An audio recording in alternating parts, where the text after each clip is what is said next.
Menurut saya gerakan Jokpro 2024 itu tidak produktif. Banyak alasannya, banyak penolakannya. Alasannya pertama, sudah pasti menabrak konstitusi ya. Tidak mudah juga melakukan pendekatan ke anggota MPR ya untuk melakukan revisi Undang-Undang Dasar 45 atau amandemen. Ini bukan perkara mudah, di mana 2/3 dari anggota MPR setidaknya menyetujui adanya amandemen UUD 45. Apalagi tujuan utama amandemen itu terkait penambahan masa periode presiden atau presiden 3 periode. Hal itu sudah merusak citra demokrasi, di mana sebagaimana reformasi 98 saja mereka yang berjuang untuk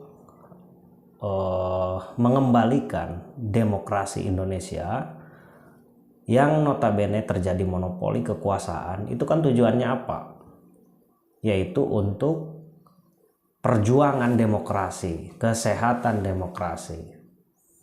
Jadi artinya jika gerakan Jokpro 2024 ini dilakukan terus, digaungkan terus, sama saja dengan melawan perjuangan 98, merusak citra demokrasi. Intinya tidak sehat untuk negara.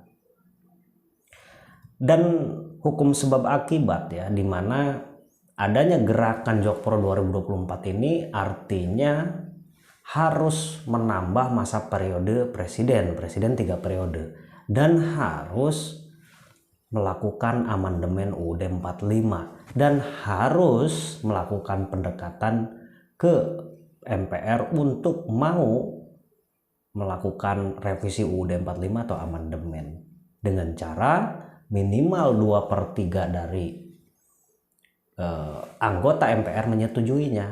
Sementara kalau kita lihat Pasal 7 UUD 45 yang mengatakan masa jabatan periode presiden itu maksimum 2 periode saja atau 10 tahun, itu sudah jelas dan tertulis secara eksplisit di UUD 45. Maka ketika terjadi amandemen, merevisi ditambah periodenya, maka akan menjadi polemik baru di dalam urusan ketatanegaraan. Sehingga melakukan amandemen UUD 45 itu, ini sebenarnya bisa dilakukan hanya jika negara dalam kondisi darurat sipil. Misalnya Indonesia membutuhkan masa perpanjangan untuk melakukan pembangunan 5 tahunan, repelita, rencana pembangunan 5 tahun berdasarkan GBHN. Itu pernah terjadi. Tetapi kalau tujuan utama revisi UUD 45 atau amandemen itu untuk menambah masa periode presiden, saya rasa ini sudah inkonstitusional dan menabrak konstitusi MPR untuk merusak citra demokrasi dan bertentangan dengan perjuangan reformasi 98. Memang kalau saya melihat dari sisi lain ya, seandainya kan asumsinya dilakukan gerakan Jokpro 2024 itu untuk katanya menekan polarisasi ekstrim di masyarakat. Melihat Pilpres 2014, 2019 lalu, polarisasi ekstrim itu memang ada akibat dari dua kubu koalisi besar. Hemat saya justru malah koalisi antara katakanlah kubu Jokowi efek dan Prabowo efek, menurut saya ini justru karena akibat dari presidensial threshold. Jadi penentuan presidensial threshold minimal 20% ini kan memunculkan, mengakibatkan koalisi hanya di dua kubu besar saja. Ketika di sini kan asumsinya ketika Jokowi dengan Prabowo ini menjadi satu gerakan Jokpro 2024, asumsinya ya akan berdampak terhadap koalisi besar itu gemuk di satu kelompok. Sementara partai yang lain itu hanya menonton saja. Kenapa bisa demikian? Kalau saya melihatnya dari perolehan suara parpol di legislatif, tentu Gerindra dengan PDIP sudah bergabung itu udah gemuk sekali. Dan bila mana kita bicaranya kedekatan parpol, di situ ada Nasdem, Golkar, ya, kemudian mungkin partai-partai lain yang kecil, barangkali PSI, Perindo dan sebagainya, secara otomatis akan merapat dan menjadi satu kekuatan besar di koalisi tersebut, sehingga gemuk sendiri. Sehingga jika kita berdasarkan patokan presidensial threshold minimal 20%, maka partai lain itu tidak kebagian koalisi, sehingga memunculkan peluang besar Jokowi Prabowo ini akan melawan kota kosong.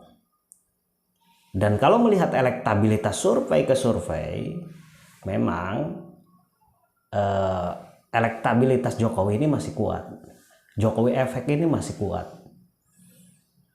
Terlihat kalau kita melakukan survei dengan pertanyaan terbuka, Jokowi selalu ada muncul di nama-nama bursa capres 2024. Namun dengan demikian bukan berarti ketika disandingkan Jokowi dengan Prabowo ini lantas akan memenangkan Pilpres 2024. Saya rasa belum tentu. Dan sisi lain saya melihatnya seharusnya kita menganalisa lebih lanjut ya.